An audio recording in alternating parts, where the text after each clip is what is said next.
You mentioned that when you decided to go back to the UAE, your parents were totally against it. They weren't against it. No, they just had disowned me because I was a problem child. 2008. So Versace selling, 2008 happened. What happened to you during that period? Oh my God, life ended. How has business changed and your life changed after $1 Million listing?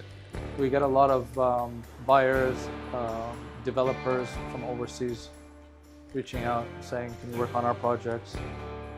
Recruitment's been great because a lot of people have watched the show.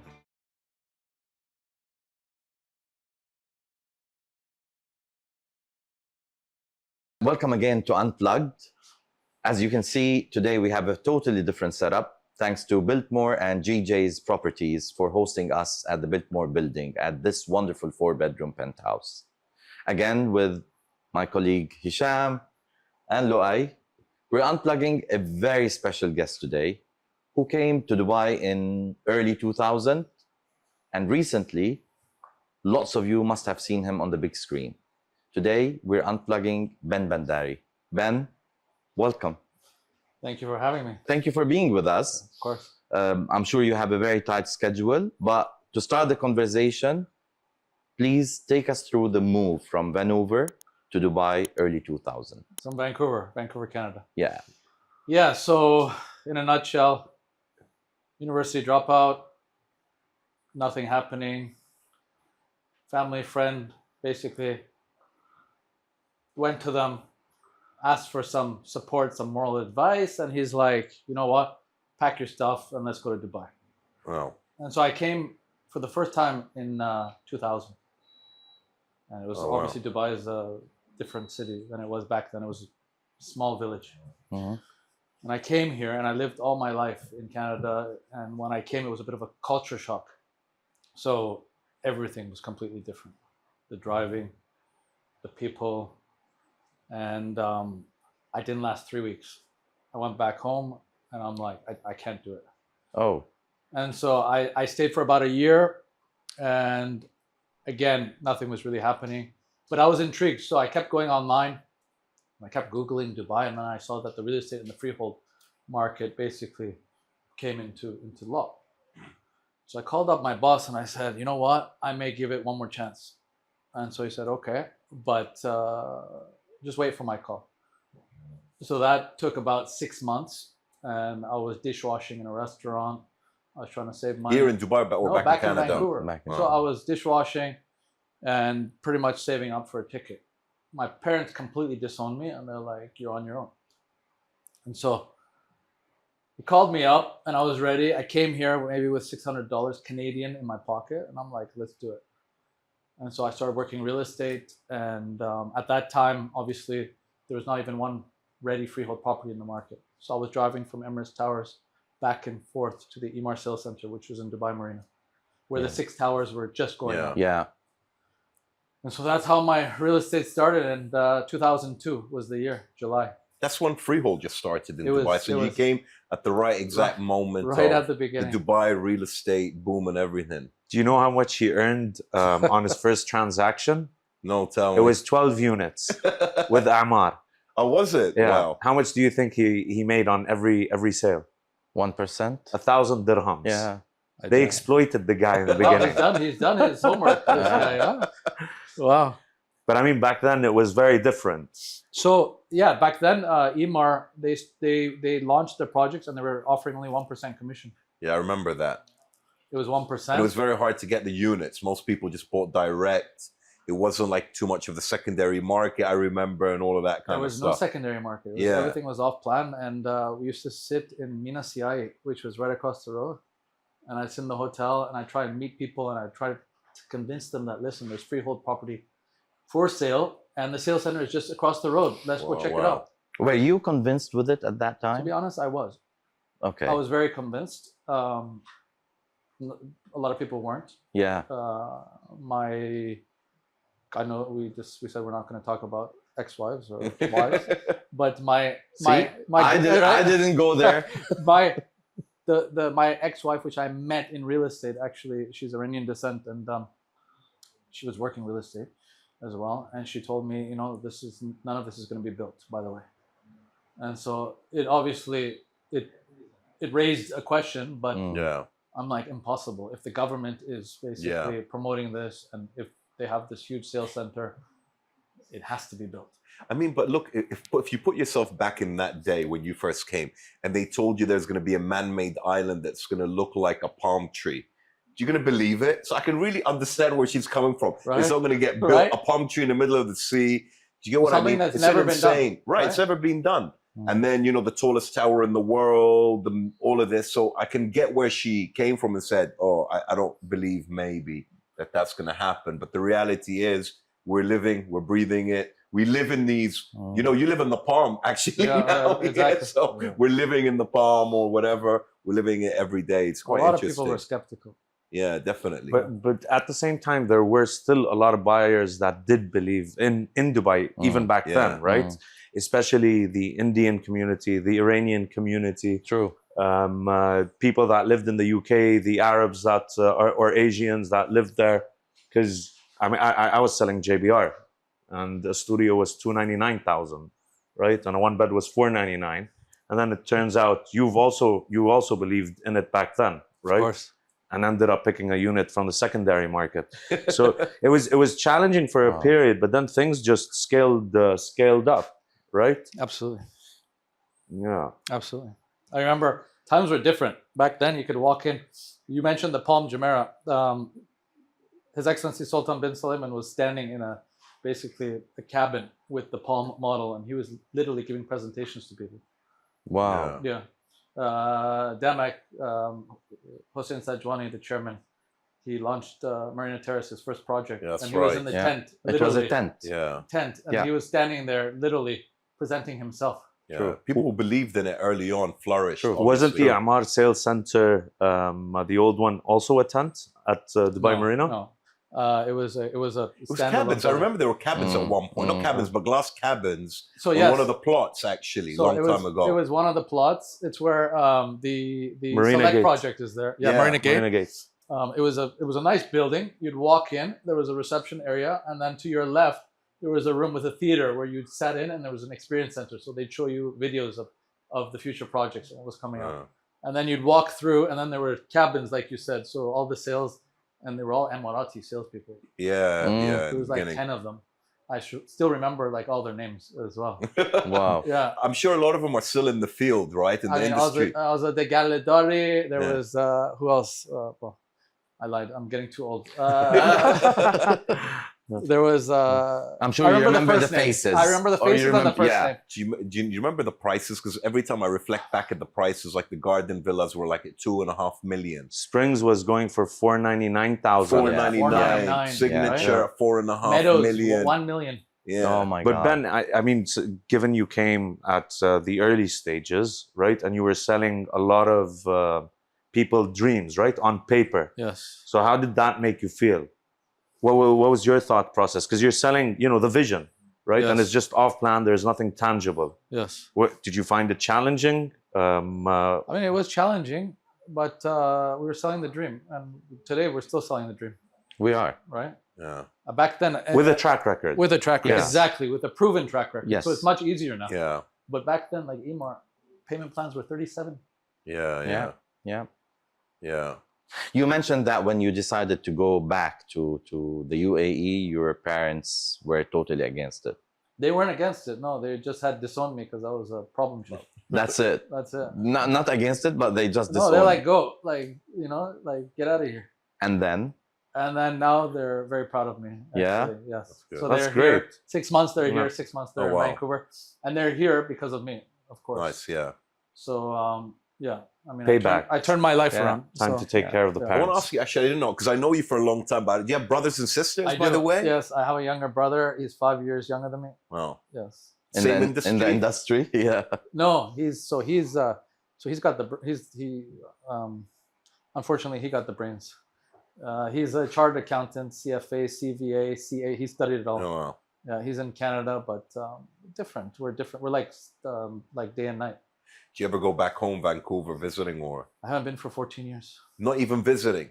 Really? Yeah, Wow. it's too far. Yeah, it is. It's It quite. is. And we have quite- everything over here, and then Yeah. we're so close to Europe. Like we're just you know, True. jump on a plane 6 hours, 7 hours. Wow. I want to take you to the part where you got so involved in D1 and Palazzo Versace, Yes. because these are very iconic projects. Yes. And for me, Jeddah is one of my favorite districts in Dubai, to be honest. Oh, It's wow. very underrated not anymore, I believe. Now everybody believes more in Jeddah. So do you want to tell us more about this experience, because you were really involved? Yes. So I was working at the time at Better Homes. Okay. It was 2005, 6. And I was at a wedding and I bumped into a gentleman by the name of Sohail Abedian, who was the MD, owner and founder of Sunland Group in Australia.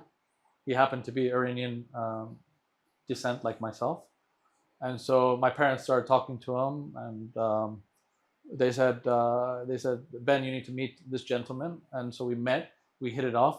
And then he told me that we're developing the Palazzo Versace and the D1 Tower, which is the sister tower to the Q1 in Queensland. And he said, I want you to come and run my real estate. After a few lunches and meetings, and I said, I'm very happy where I am. And he said, I'll offer you a job. He offered me, I think, about 20,000 salary. Back then, it was quite a lot of money. Yeah. Not compared to what we were making. Okay. I mean, as a broker, a good Yeah, broker yeah, would yeah. make a lot Of more course, than as a 20,000. broker, you could make a lot more. And so I said thank you.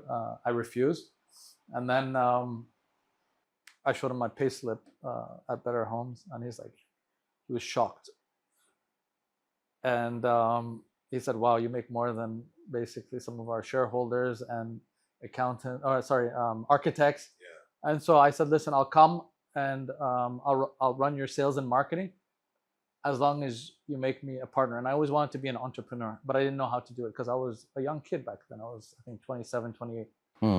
And so he said, okay, come run my sales and marketing. And we signed a contract.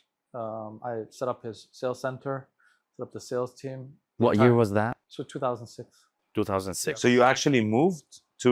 I moved from Better Homes and to join them. And I joined them. We set up a company called Emirates Sunland Property Services.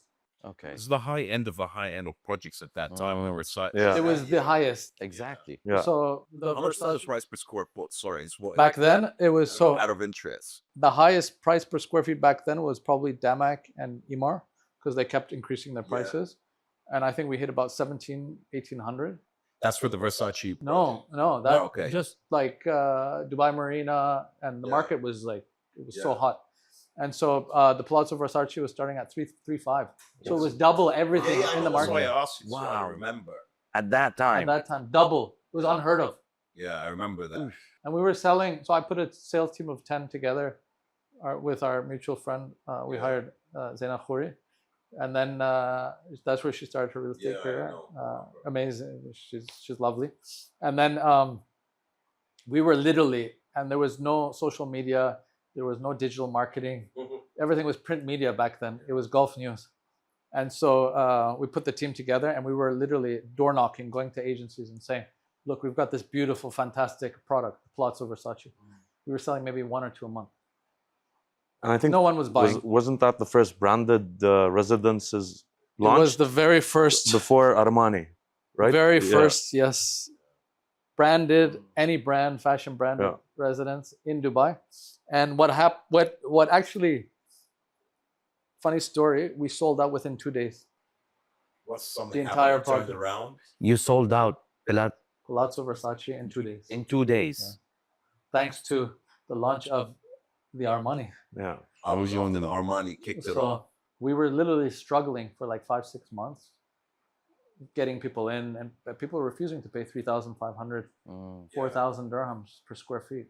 And also the location at that time was a bit like It was very, different than I mean, the other yeah. freehold locations. It was almost impossible to get to the plot of the It was Palazzo impossible. Versace.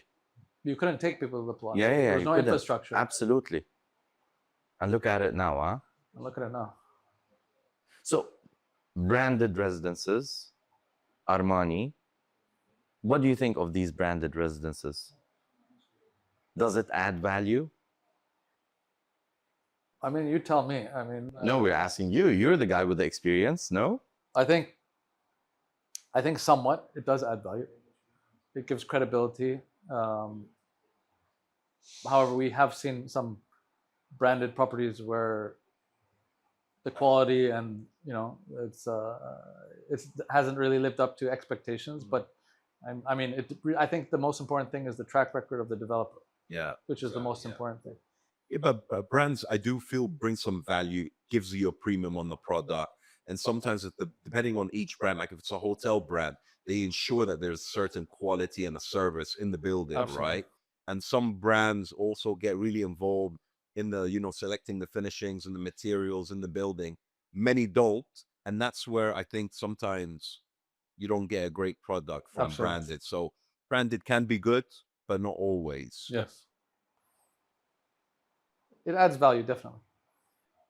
I want to ask you something for me, because Yeah. I lived through it, and I'm sure you lived through it. 2008. So Versace selling, 2008 happened. What happened to you during that period? Oh my God, life ended. Yeah.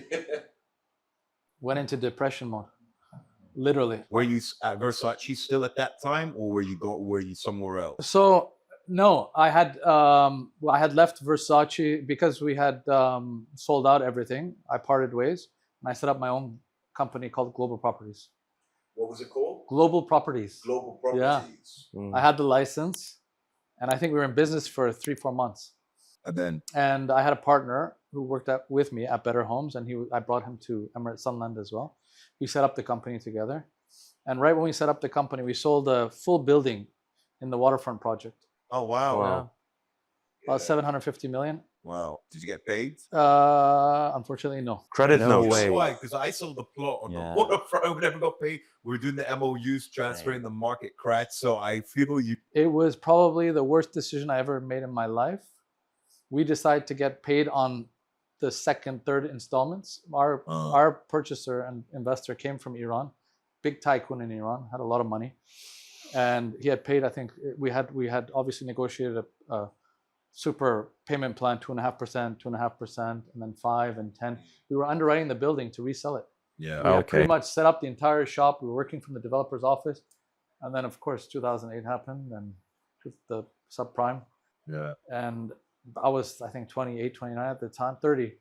And it was the first recession that I ever experienced. I think all of us. We all, Oh, right? yeah. As adulthood, of Yeah. course. Yeah. Yeah, definitely.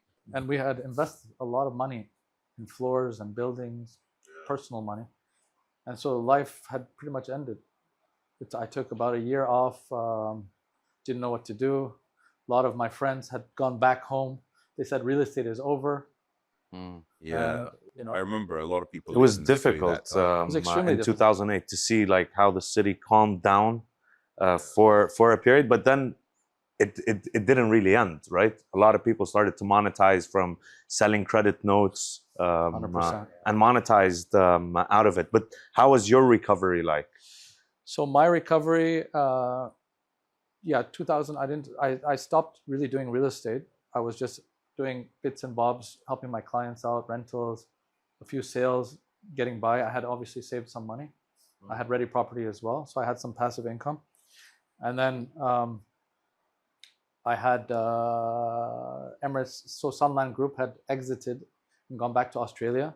And then the CEO of Encha, which was their joint venture partners, I bumped into him in DIFC. And he's like, Ben, where are you? What are you doing? And I'm like, yeah, I'm here and there. And he said, come and work for me. We're relaunching the Palazzo Versace. And so I think that was about 2010.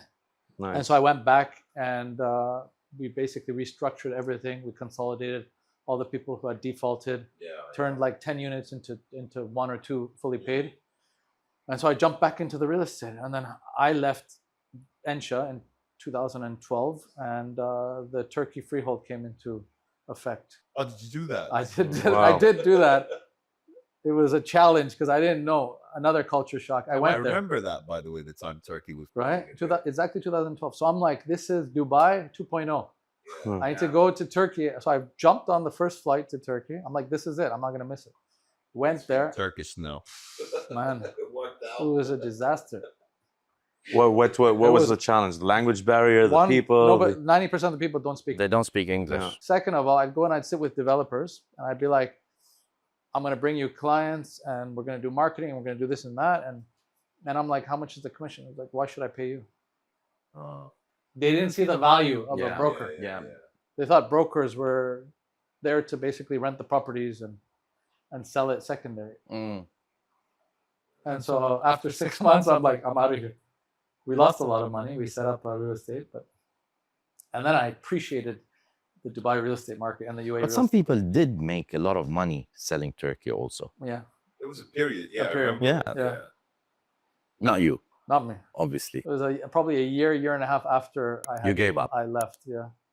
And came back to Dubai. Yeah, that lasted about 6 months. So I would go back and forth. Okay. Dubai is magnetic. It is. You try to leave, it brings It's you back, addictive. draws you back. Absolutely. Absolutely. And after Turkey, Came back to Dubai, and I jumped back into the market. Started from scratch. And 2012, if you remember, the market started picking up. Yeah. The And Arab so Spring. yeah, I swallowed my pride, and I called up Ryan Mahoney, the only company that I knew and that I worked real estate and brokered. And so I said, listen, I want to work real estate again. And he's like, yeah, of course. so you went from owning companies back to working for someone as a real estate broker. Yeah. And I had so much Can, ego can at you that please time. can you please re-emphasize on this a lot? For me, a broker, I mean, I look at it like you're working anyways for your own self in a way. True. Absolutely, True. absolutely. Yes. Yeah, but lots of people who are watching Find it us correct. They find need- it challenging when they you need have to a listen business, to this. right? Yeah. Yeah, they need And to now that listen to business this. collapses to accepting going back as an employee, which is exceptional because he knew he had to, rebuild himself. But I had to fight with my ego, and I had to swallow the Yeah, pride yeah, pill, yeah. because I'm like, how can I go back and work as an employee for someone else when at one point I was king. Everyone knew me and what I had Of course. But I had to do it, and I did it. And then when I jumped back into Better Homes, I had a name and a reputation, and everyone's like watching to see what, like, Ben's just gonna jump in and kill it. And I didn't do my first sale for 6 months. And it was a big question mark. And I was literally sleepless nights, and I was pressured, and my ego, And I saw all these other guys, fresh ones, no fresh experience, ones, selling. or even old employees. There was this one guy, Egyptian guy, who started same time back in 2004. He's like, how are you doing it, man? How are you killing it? How are you selling? And this guy was a top performer in Better Homes. Wow. So it was very difficult for me, So what was the I did- breakthrough? I had to play catch up. 6 months later. Work hard. No, I mean, what was the transaction? Was it the 6 multiple months? floors No, in so- D1? No. So those days were over. Yeah. So at that time in 2012, so I started basically just seeing what all the top performers were doing, and I saw this guy was really focused in JV T, selling the villas. Oh, yeah. There Right? was a trend for that. There was a trend for that. Also. And so I'm like, okay. And then I saw Jumeirah Park was just starting to get handed over. Yeah. And then Meadows and Springs, and I had already sold all those back in the day. So I listed one Meadows property, which I happened to get. And then people were calling for that listing, and I would kind of deflect them, and I'd be like, listen, there's a new community coming up right next door, bigger villas, right, better quality, brand new, lower price per square feet. Would you be interested? And they're like, yeah, of course. So then I would take them, deflect them from Meadows, go into Jumeirah Park. I'd be like, look, this is a brand new community, and I'm like, you have to have the vision. 6 months from now, it's not going to look like this. It's going to be landscaped. There's going to be tree. And so I would just literally, and I was selling like 4 or 5 a month. That's quite smart. It's Sweet. catching the trend, Right? So then all of a sudden, everyone in Better Homes is like, Selling Jumeirah He's Park. back. everyone is selling Egypt. Yeah. Exactly. There was literally 10 people on call rotation. And then they'd get the calls, and then they'd call me up, Ben, I've got a client for Jumeirah Park. It was really annoying. And that's the reason I left, because they didn't value me basically as the expert and the specialist in that company. And then where did you go next after that? Oh God. My biggest problem was I wasn't consistent. I just kept jumping from company to company. I was chasing the money. I was falling literally. What years was that? That's like 2012. 2012 to when? to COVID. 2020. Because I remember also you were at Unique Properties, right? Yeah, How was that? it was good. But Good you, people, you said great something people. very interesting. Arash and Armin are Yeah. They're excellent great. people. Yeah. But for me, it was different because it was like off plan. Yeah, yeah. You know what I mean? I was into secondary. I had done off plan. Obviously, Yeah, I started my career doing off plan. They were the pioneers of off-plan. Yes. They One of the killed it. oldest Yes. agencies Yes. in the market. Yes. But And they they're started around your time. no before me. No. Really? They've been around for a long time. I 2000 think probably 2004 or 5. No, Wow. No? They were 2.9, 2.8, 2.9. I'm saying around your Yeah, time. Is it my time? Yeah, Your your time. time. But I think because of 2008 and 9, for example, me, even though I used to sell off-plan pre, 2008, but after 2008, off-plan word disappeared for me.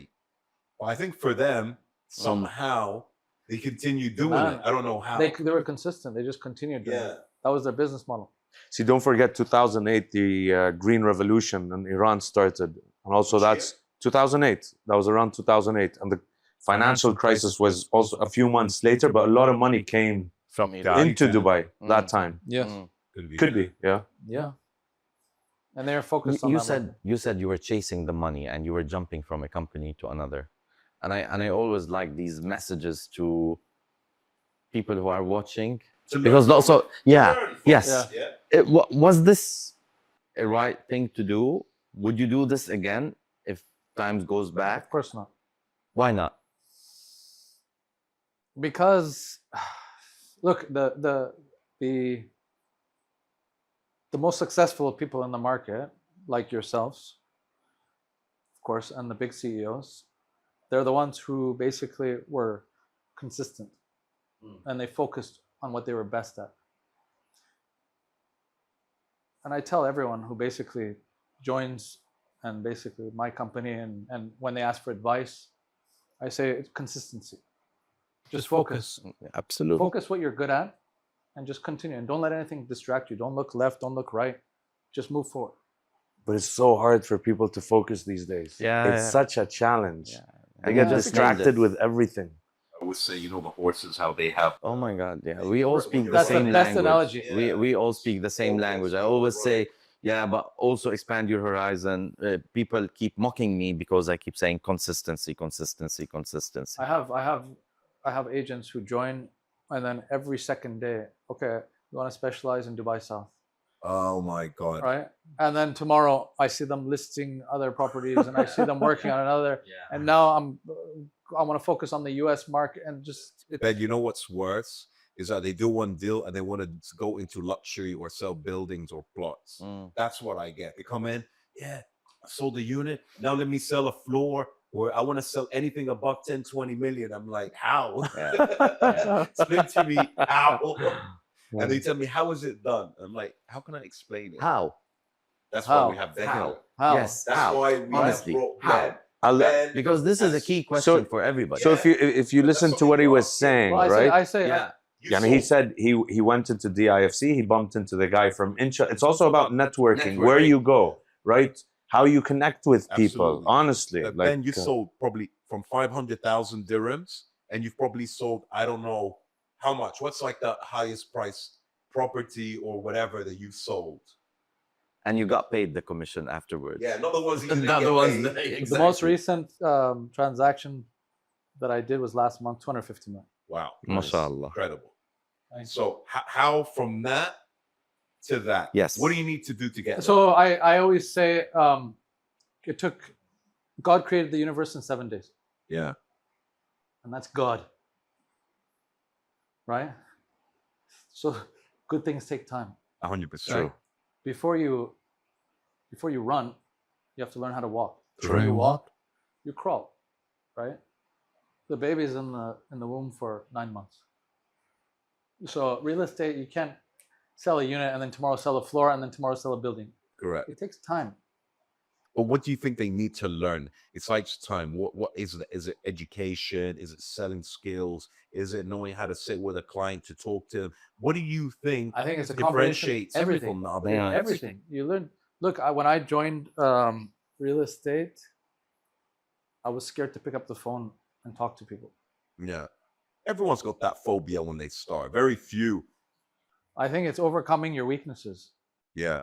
When I first auditioned for $1 Million Listing, and I had to audition like everyone else, it took me 7 hours to prepare a 7-minute video because I was so scared of the camera. I had someone sit behind, and I'd watch it over and over again, and I was shaking and I was so nervous. So, and now you put a camera in front of me, and you know, I'm so comfortable. Yeah. But you just have to overcome all these challenges and basically turn your weaknesses into strengths. True. So how did $1 Million Listing come around? How did it just come to you? Can you give us a little about? Yeah. And it's now you released season 2. I think you're maybe shooting season 3 Very soon. very soon. So it's been released. Season 2's been a hit. So tell us, how did that all come along? Yeah, so because I was very inconsistent, and because I saw the likes of yourselves and people basically just propelling their careers and you know, being consistent and growing these empires, I thought, okay, what's the fastest way and the best way to obviously create exposure for myself and to brand myself and to obviously catapult my career. And so I was a big fan of $1 Million Listing. I'm just like, imagine if I was on the show. We were all fans. I used to watch Right? it religiously. Awesome. I'm so happy to hear that, man. Of course, man. Of course, back then, because they started what year was Wow. the original one? 2009. No, man. more? LA is on, well, 15th season. So we're about 16, 17 years back. Yeah, because I used to watch. Yeah. You learned Yeah. so much from it. 2009, 10. Sorry, my math Yeah. is, Yeah, you learned Yeah, so yeah. much from it. right? Yeah. You're right. I think it was 2008 and 9, by the way, where it started at 2009. 2000, yes, you're right. 9, Yeah, 10. 9, 10. But yeah. you started thinking of getting on that show when you set up your business, Ben and Core, or was it before No, that? by the way, we're not Ben and Core anymore. That's Huh. another story. Okay, Okay. We're Benco. Benco. Benko. Yeah. I thought you had an issue with the 2-letter from the authorities. Yeah, that. Give- So yeah. How'd you know? Man, he's done his homework. Huh? Yeah. Where would you get that information from? He's prepared. Hisham's Wow, always he's prepared. like the CID. He knows everything. I'm starting to shake now. Huh? And there are so many other shows of real estate, right? What do you think of these shows comparing to yours? What is the difference? Well, I think $1 Million Listing was the pioneer of real estate shows and reality real estate. Particularly New York was the best one. New Like, you were York. mentioning LA, but for me, I used to watch New York, New York. back in the days, and I used to watch it religiously. Actually, I mean, LA, New York, both of them, I loved it. So, Um, as a result of this, do you only focus on the luxury segment, like $1 Million Listing? It's all $1 million plus properties that. We do specialize and we Yeah. focus on the luxury segment. We have a team that just sell above 50 million plus, and we're quite successful at that segment. But no, we do. We're at Benco, we're 70 plus. Oh, wow. Yeah, so we've grown substantially over. Last year we were 17, 18. yeah. So and I mean, we could be 500, 700. We have a lot of applicants. We have a lot of people knocking on the door because of the show. But to be honest, we haven't really recruited people as well. The people who come into the company have been referred by other people, so we know who's coming in. okay. And we also we have a very high retention rate. I think within the last 3 years, we've had maybe 5 people leave us. No, That's good. that's Great. perfect. But to Yeah, answer your question, great. no, we do 1 million deals, we do 2 million deals, we do studios, we do everything. We don't turn away anyone. Okay. Well, what about you personally? Me, my main focus is building the business. Okay, you're focusing now on building the business. You're not involved on sales as much as you did before. I do land acquisition, we do design, we do build, we do JV structuring. We do a lot of international sales. We have partners, networks in New York. The Sirhan team we work with very closely. We deal with the Altman brothers from Los Angeles. All those Yes. pictures and Yes. So Matt flew in. He was invited to the Aldar event, and at the Baccarat, they launched at the launch of the Baccarat, and he actually had a buyer from the U.S. And wow. yeah, so we do a lot of business with them. And do you have your own development now here in Dubai? We've gone into The better development. Yeah. We're doing some small stuff. Yeah. Anything that you would like to share? Feel free if you want to. We're a small fish. You're unplugging them now. You're unplugging I me, mean, yeah. I mean, it could be interesting to the audience. There's lots of boutique developments. Yeah. So what we do is we acquire outdated projects and properties. Great. And then we have a lot of investors, which within my ecosystem, the people within Benco obviously contribute. They pitch to their investors, and then we raise capital and we put into the projects. We renovate the properties, and within 18 to 24 months, we make about 30 to 40% return. Fantastic. Fantastic. Which is, I think, there's a gap in the market now, but there's a lot of players looking to come in, and I think there's more. Yeah, Of course. Yeah. Of course. Yeah. I want to ask you, how has business changed and your life changed after $1 Million, let's say?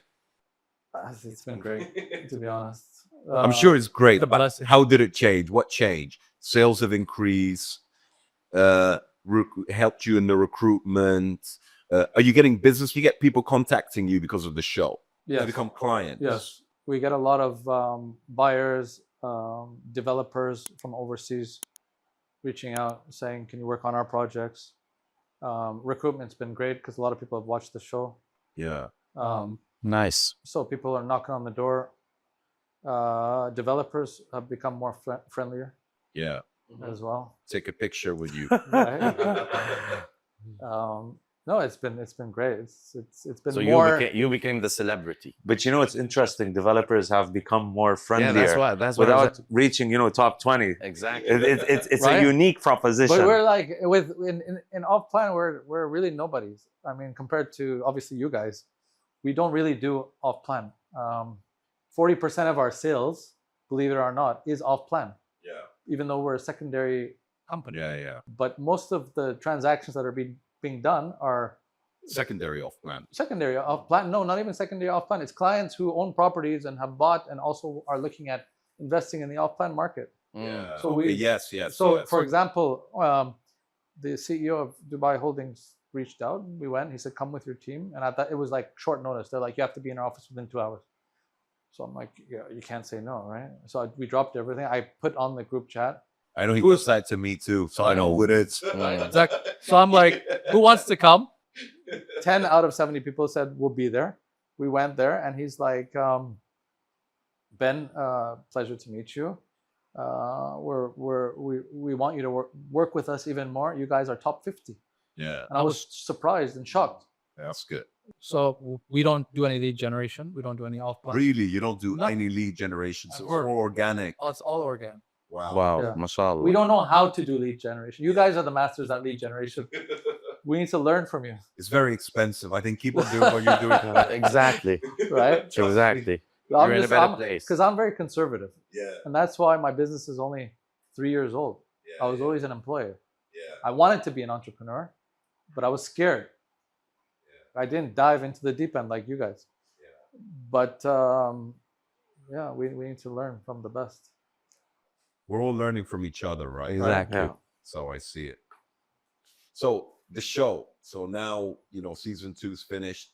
Anything like crazy happened on the show? Because you've got, I think, your 6 main members. No, we're 5. 5. Yeah. And how's that going along? So it's great. Because you're different companies, right? Yeah, 1 or 2 are from Ben & Co. Benco. Benco. Yeah, we get Benco all the time. So Benco. Benco. Yeah, so it's myself and Sarah Sirhan. Yeah. She's not related to Ryan Sirhan. Yeah, I was going to Mm. ask you that. It's Sirhan without the T. Oh, okay. So she's great, full of drama. We brought her on because she stirs the pot. Okay. So she almost made Riyadh Gohar from Black Oak cry. Oh, Wow. Really? On episode 4, yeah. You got episode 4 or 5. she's a big biller, though, right? Yeah, she was our number 2 billet. Yeah. She does luxury. She did 275 millions this month. Wow. Good on her. Yeah, she's great, but she's full of drama. Yeah. She brings drama, and we needed that for season 2. So before we close up, I just want to ask you from my side one last question, Yeah. and I don't know if Luay and Hisham might have. Oh my others. God! Okay, I'm nervous now. No. where do you see the market going? Your opinion, you've been here since 2000, you've lived it all. Where do you see the market going in the coming couple of years? I want to say the same thing I've said since 2002. This is just the tip of the iceberg. It's going to get better and better. Fantastic. We're in 2026 now. I think even Sheikh Mohammed said this is maybe 2% of what his vision is. Oh, fantastic. Yeah, so I'm excited. I'm here for the long run. I've been here for the last 24 years. Inshallah, God willing, I'll be here for the next 25. Inshallah. 50, 50. 50, 50. We're discussing longevity. Bro, longevity, yeah, exactly. I need to reverse aging. Yeah. So I'm excited. Thank you guys for having me on the show. It's our pleasure. Thank you for being with us. And don't forget to subscribe, to like, and please share your comments. And if you have any questions, please go ahead.